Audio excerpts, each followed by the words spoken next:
Shalom sahabat lensa kita, bertemu lagi dengan saya Widodo di podcast lensa kita. Kali ini saya pakai baju batik.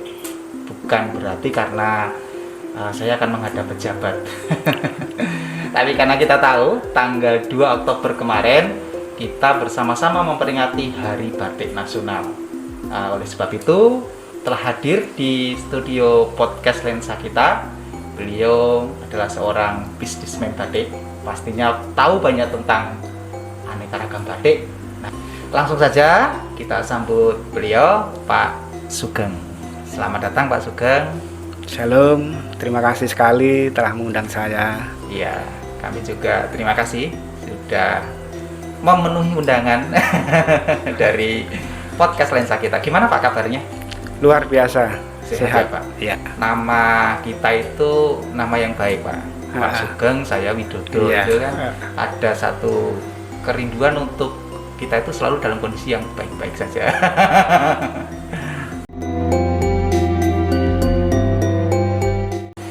Nah, sahabat lensa kita, tanggal 2 Oktober kemarin kita sudah sama-sama memperingati Hari Batik Nasional. Hari Batik Nasional ini diakui oleh dunia sejak tanggal 2 Oktober 2009 oleh UNESCO.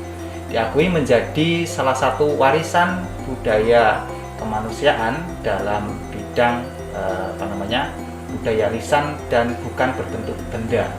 Nah, sejak saat itulah maka bukan hanya Indonesia tetapi dunia internasional mengakui bahwa batik menjadi warisan yang mempunyai nilai sejarah, mempunyai nilai-nilai budaya yang luhur bagi bangsa kita.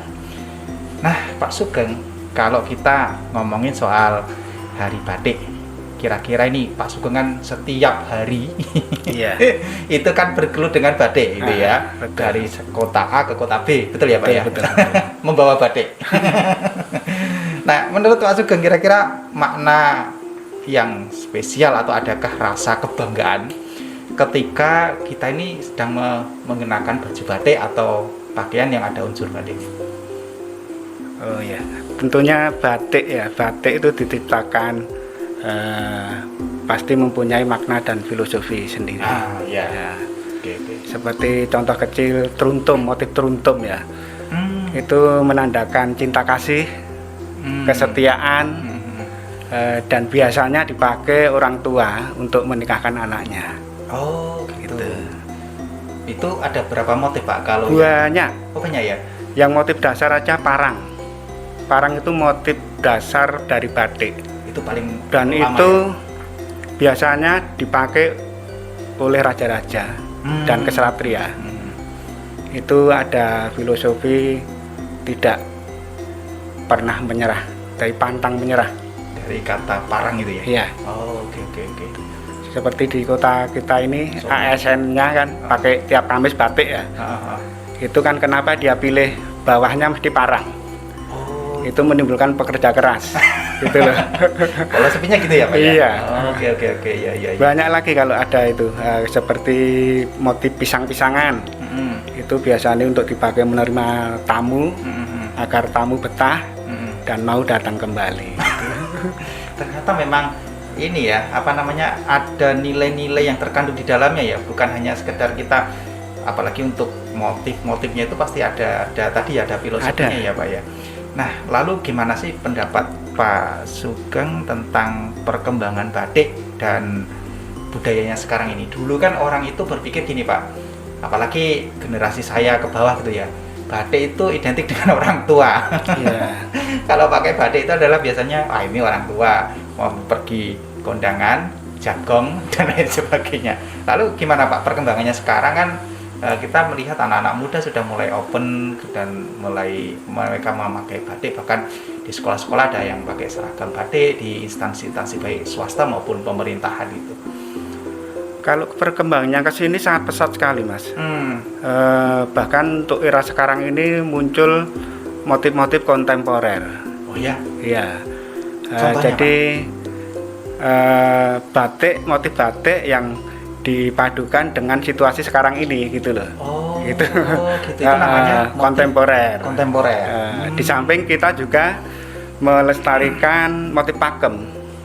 Seperti parang tadi, wahyu Iya. tumurun, Truntum, truntum, iya, betul, semen, seperti yang kita pakai ini, saya pakai ini, Nah, itu apa Pak? semen wahyu, Semen? semen wahyu. Oh, artinya apa Pak? Itu semen dari kata semi. Semen itu semi atau bertumbuh ya? Tumbuh ya, apa yang di bumi ini tumbuh, gitu loh. Iya, iya. Itu namanya semen dari kata semi. Dan Tadi kan wahyu itu semen untuk keberuntungan. Jadi membangun. biar tumbuh keberuntungan terus gitu. Oh, gitu ya, betul. Oke, jadi kalau pakai baju itu pasti harapannya selalu beruntung ya. Sangat pesat sekali perkembangannya. Bahkan batik yang dulu itu dipakai oleh bangsawan. Ya. Ya, Iya, kita tidak berani pakai, takut kualat gitu kan. Sekarang ini malah anak-anak muda itu lebih menyukai, sudah mulai menyukai batik gitu. Iya. Karena mungkin Dan desainnya juga sudah mengikuti perkembangan zaman. Dan bisa dipakai untuk harian. Jadi tidak tabu lagi kita pakai batik gitu loh. Kalau menurut saya Pak, batik itu menurut saya secara pribadi itu sangat simpel. Menurut saya simpelnya dia resmi. Ya. Tetapi makainya nggak perlu harus pakai dasi dan lucu kan kalau kita pakai jas kemudian pakai dasi. Dan kita harus bangga ya pakai batik itu karena menimbulkan kita merasa berwibawa dan itu kan budaya adiluhung gitu loh. Iya. Menarik. Nah, lalu Pak, apakah pentingnya kita menggunakan barang-barang dari budaya lokal? Batik ini kan budaya lokal ya Pak. Iya. Ada Jogja, Solo, kemudian daerah Pantura, kemudian di daerah arah ke Jawa Timur dan lain sebagainya, dan tentunya di luar Jawa pun ada batik Pak. Ada. Dengan corak-coraknya sesuai dengan kearifan lokal masing-masing. Nah Pak, kira-kira sepenting apakah kemudian kita menggunakan barang-barang yang merupakan produk lokal dan itu mempunyai nilai sejarah, nilai budaya yang menurut Pak Sugeng tadi adiluhung? Sangat penting sekali Mas. Kita harus menggunakan barang-barang produk lokal kita. Iya. Itu salah satu upaya mencintai produk atau budaya bangsa kita ya toh. Di samping itu dengan kita nanti sudah mencintai produk lokal kita, mudah-mudahan perekonomian bangsa kita ini akan tumbuh dengan pesat. Karena banyak yang diuntungkan ya Pak. Pengrajin diuntungkan, pedagang seperti Pak Sugeng juga diuntungkan gitu ya. Banyak saling keterkaitan. Nah, memang menurut saya setuju sekali dengan pendapat Pak Sugeng, sangat penting. Toh kalau kita melihat fenomena sekarang, orang-orang dari luar negeri berdatangan ke Indonesia, mereka mencari batik. Mereka juga bangga. Nah, apalagi kita mestinya gitu. harus lebih bangga lagi. Orang luar saja berani mencintai, apalagi kita ya kan malu kan. Iya. Gitu. Apakah kita hanya bangga ketika orang lain yang memakai, tapi kita nggak mau memakai? Oke, iya.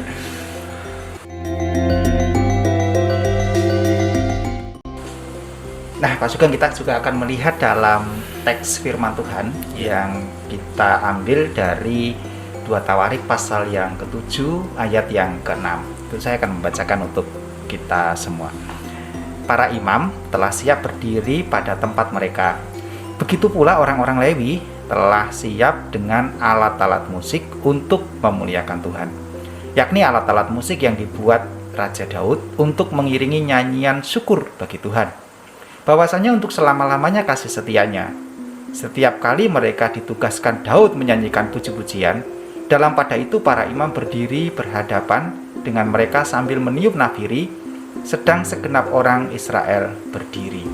Kalau kita melihat dari ayat ini bahwa musik itu adalah juga produk kebudayaan. Lalu kemudian dipakai oleh Daud untuk memuliakan Tuhan. Nah, kira-kira tanggapan Pak Sugeng berkaitan dengan firman Tuhan ini secara pribadi, Pak Sugeng meresponinya bagaimana Pak?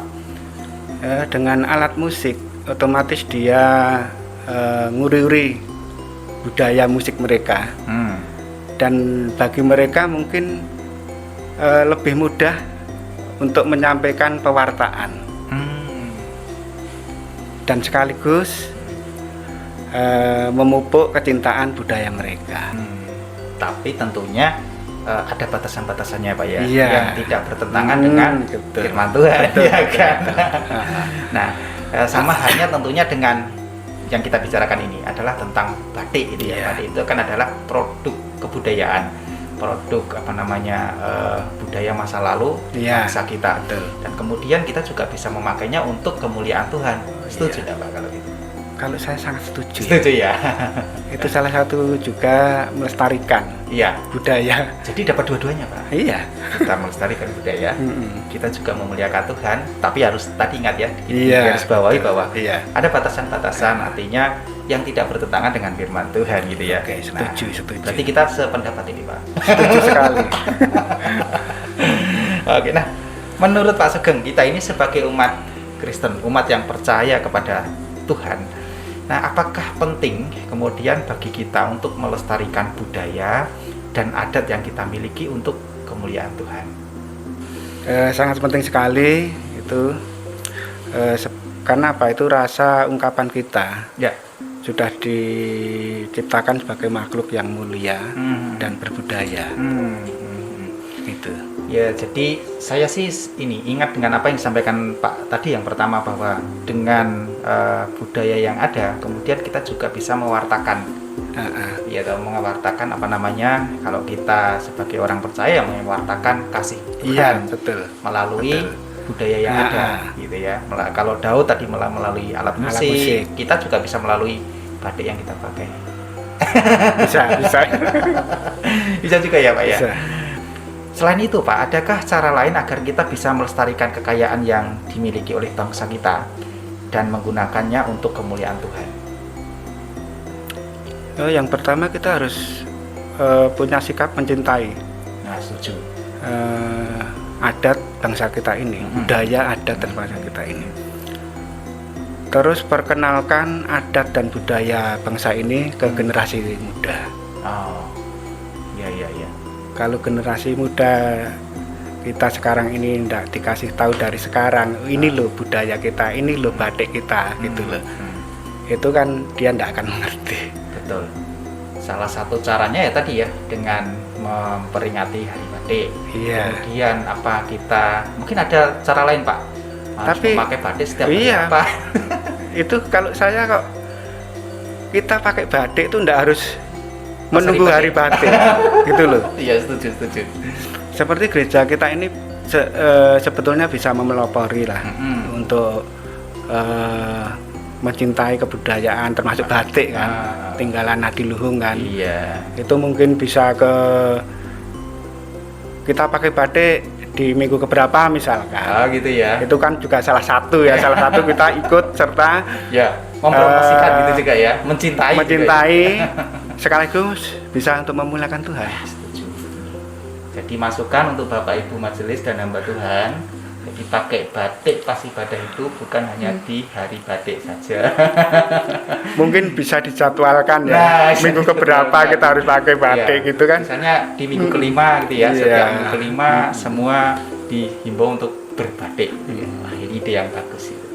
Belum lagi nanti kalau kemudian di instansi-instansi yang lain, kemudian mereka juga punya kebijakan yang sama, itu pastinya akan jauh berbeda ya Pak, semakin menumbuhkan. Kalau di instansi lain saya rasa sudah mulai sudah gitu loh. Sekolah-sekolah mereka ada pakaian identitas itu ada yang pakai batik ya. Nah, itu. Nah, jadi untuk gereja ini yang perlu mempelopori ya. Itu bukti gereja kita cinta budaya. Iya. setuju. Oke.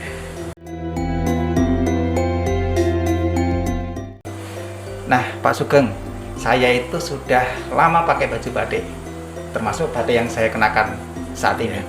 Ini motifnya apa ya Pak? Kalau itu sepertinya motif kontemporer, Mas. Oh, kontemporer. Karena saya lihat itu ada motif pakem digabungkan motif modern. Oh, gitu loh. Iya. Itu ada motif dari Cirebon, Megamendung, terus ada sedikit sekar jagat. Oh, gitu ya. Gitu. Iya. Jadi ini semua Podomoro ini ya. Nah, sekarang saya tahu ini motifnya adalah motif itu masuk kontemporer ya. Oke, kalau yang Pak Sugeng itu adalah semen wahyu. Itu pakem ya Pak ya? Pakem, motif pakem. Menarik sekali. Nah, Pak Sugeng terima kasih sudah hadir di podcast Lensa kita. Tadi ada banyak hal yang kita bicarakan supaya kita tetap bisa mencintai batik, perkenalkan produk-produk dalam negeri, terutama batik yang kita miliki yang sudah diakui oleh dunia. Ya toh, kita harus bangga ya Pak ya. Orang luar negeri aja bangga ketika mereka pakai batik, masa kita tidak itu. Kemudian budaya yang ada ini, warisan yang menurut Pak Sugeng Adiluhung ini juga bukan hanya sekedar untuk fashion, tapi bisa untuk kemudian memuliakan nama Tuhan. Jadi dapat dua-duanya. Sekali lagi terima kasih Pak Sugeng untuk waktunya. Saya juga terima kasih sudah mengundang saya di sini. Iya Pak. Gimana kesannya Pak? Perasaannya? Ya apa ya, seneng kan? Seneng. Seneng dalam arti gini loh,